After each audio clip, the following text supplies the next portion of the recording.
Okay, let's get started.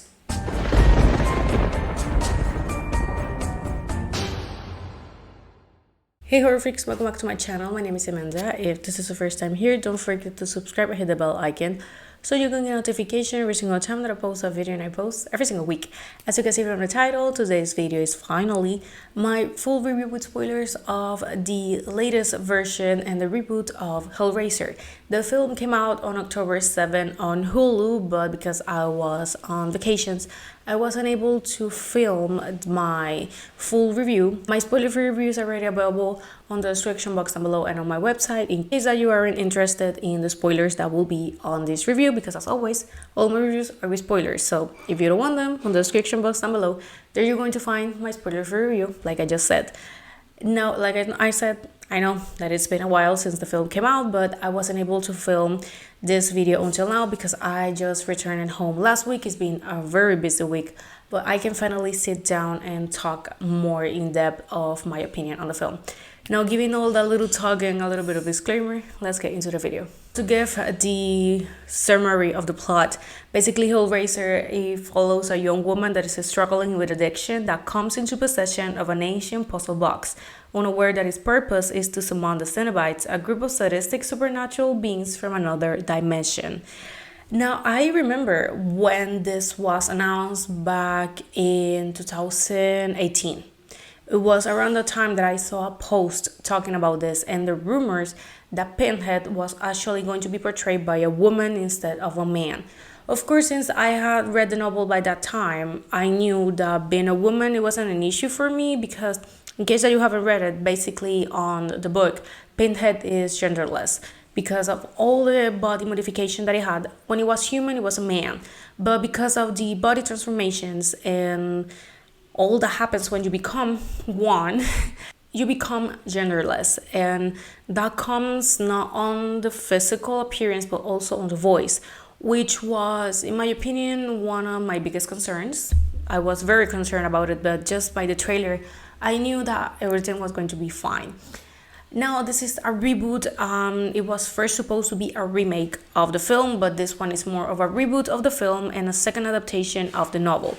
But being completely honest, the only thing that has about the books and the original film, it's basically the villains and the puzzle blocks. That's it. The Cenobites, I have never... I always forgot how it's actually pronounced, so I am so sorry. I am very sorry if I am saying it wrong. I'm trying. Essentially, the only thing that has is that.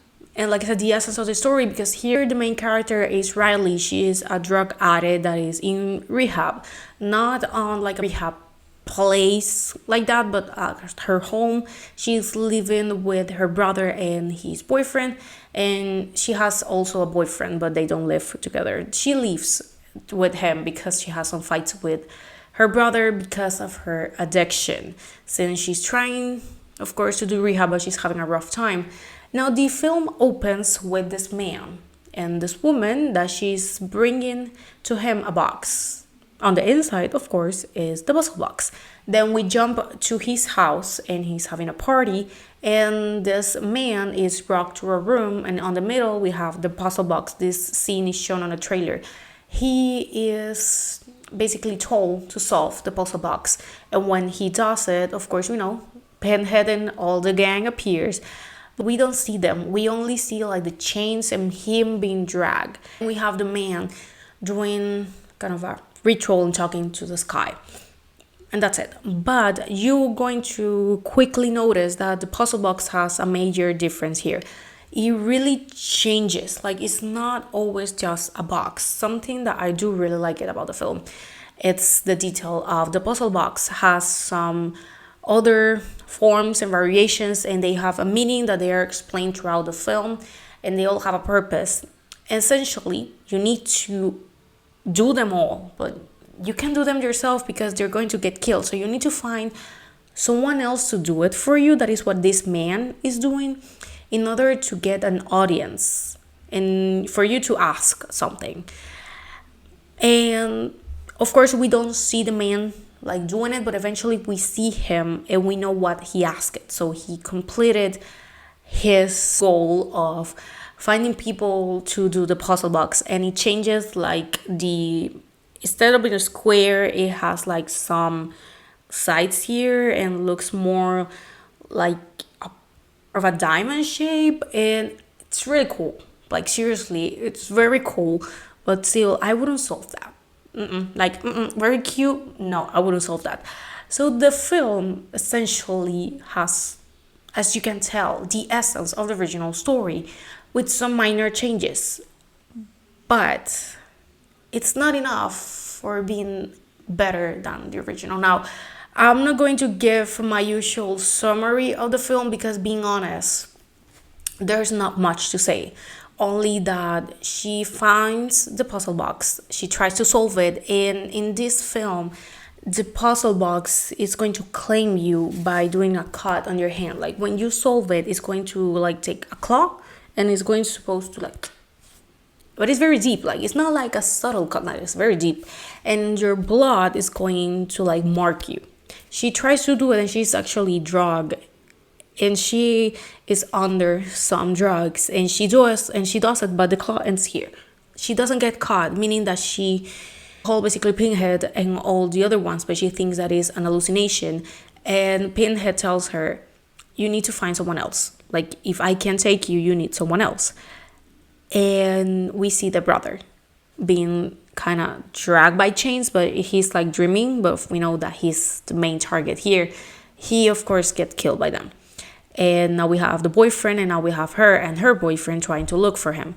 They found a woman at the beginning of the film. She's on a mental institution.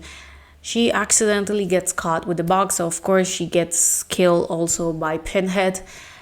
This scene is also shown on the trailer. This is the scene when we have the full presentation of Pinhead. And Pinhead even at some points takes out like a pin from the head, and so cool.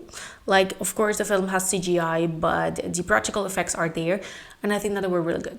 The only ones that survive are her and the brother's boyfriend, because her boyfriend did it on purpose.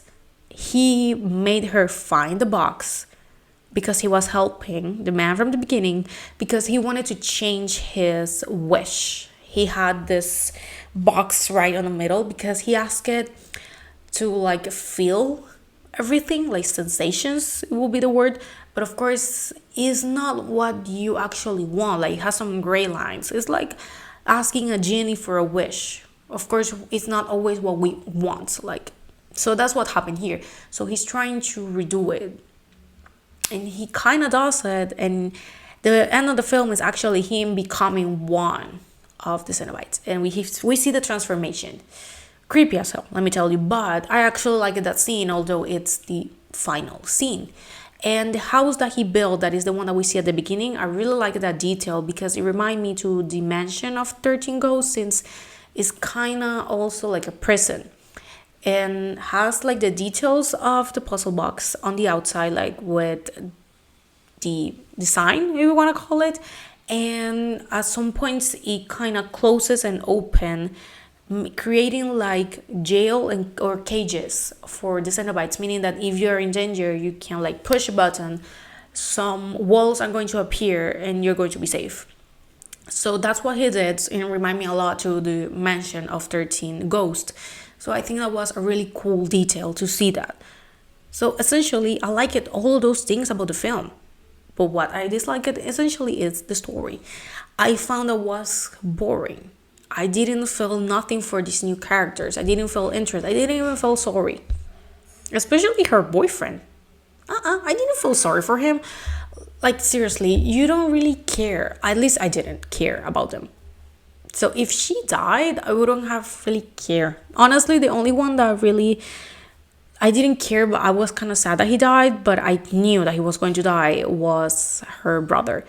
I mean, it was kind of obvious. We needed something in her life to be really bad in order for her to trying to really solve the puzzle box and all of this. Like, she needed a motive, and in this case was her brother.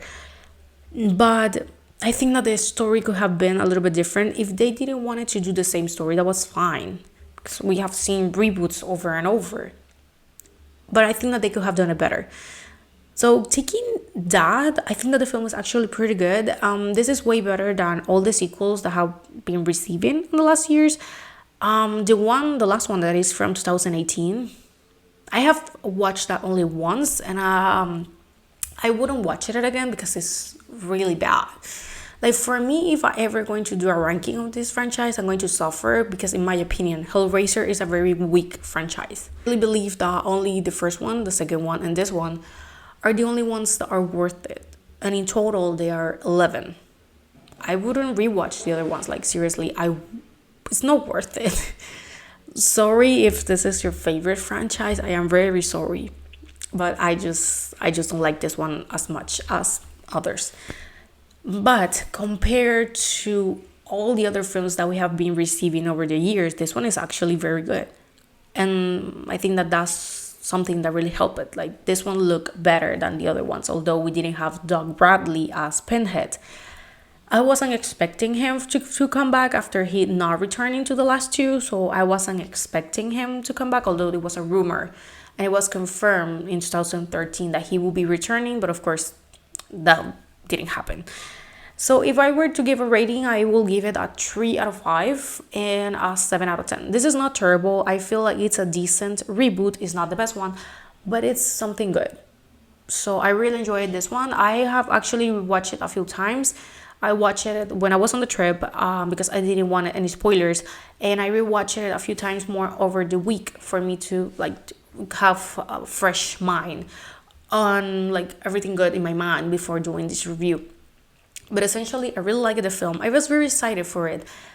If my expectations were too high, I don't think so. I think that it reached my expectations, but I was expecting just a little bit more of the story. That was it. But for the others stuff, it was good. Also, are some points you can hear the original score. Very good. Now, if a sequel will be coming, I don't know, but I think that they should.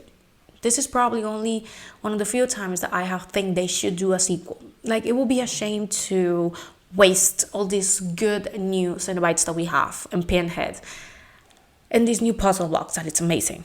I think that they can do better. They can do a new story, a better one, and it will be better. I will watch it even in theaters. I was sad to see that this one was only going to be on Hulu. This one could have been in theaters. Like, I was actually surprised since Hellraiser is a big franchise, but then I remember that the last one, I think that they didn't come out in theaters. I don't remember being on theaters, so maybe they decided to just go straight to streaming service to not lose that much money. But still, if you haven't watched it already, you should. Like I said, for me, this one is not better than the original, but it's close. Like, I really like it. So this one is a type of film that I will rewatch on a daily basis if I have nothing else to watch, or if I am in the mood of watching Hellraiser. If I don't want to watch the original, or if I already watched it. But I think that that's essentially it. Like I said, I don't really have much to say. Like, I'm going very straightforward with this because I don't really have like that much of a mixed emotions or something. Like I said, I do like Hellraiser, but it wouldn't be the same as if, for example, Halloween, that was my review from last week, or maybe Friday the 13th, that we're having a film next year, and films and franchises that I am more passionate about. But still, I'm doing my review because I really wanted to talk about this one. But well, I think that this is all. Thank you so much for watching. I watched Deathstream, that is a Shudder original. That review, I will be coming tomorrow. The review is going to be tomorrow. I'm watching Guillermo del Toro, Cabinets of Curiosities. It's on Netflix. Very good. I need to watch the last episode. So that video, I think that is actually coming on Halloween. I'm not spending Halloween on my country. Actually, I am traveling on Sunday. This is my first time I'm going to be spending Halloween on another country, and I'm very excited. So I'm going to need to film that video between today and tomorrow since I'm going on Sunday. But most likely it will be that, if not on Tuesday. But I will let you guys know. But well, thank you so much for watching, and I'm going to see you guys on my next video. Bye.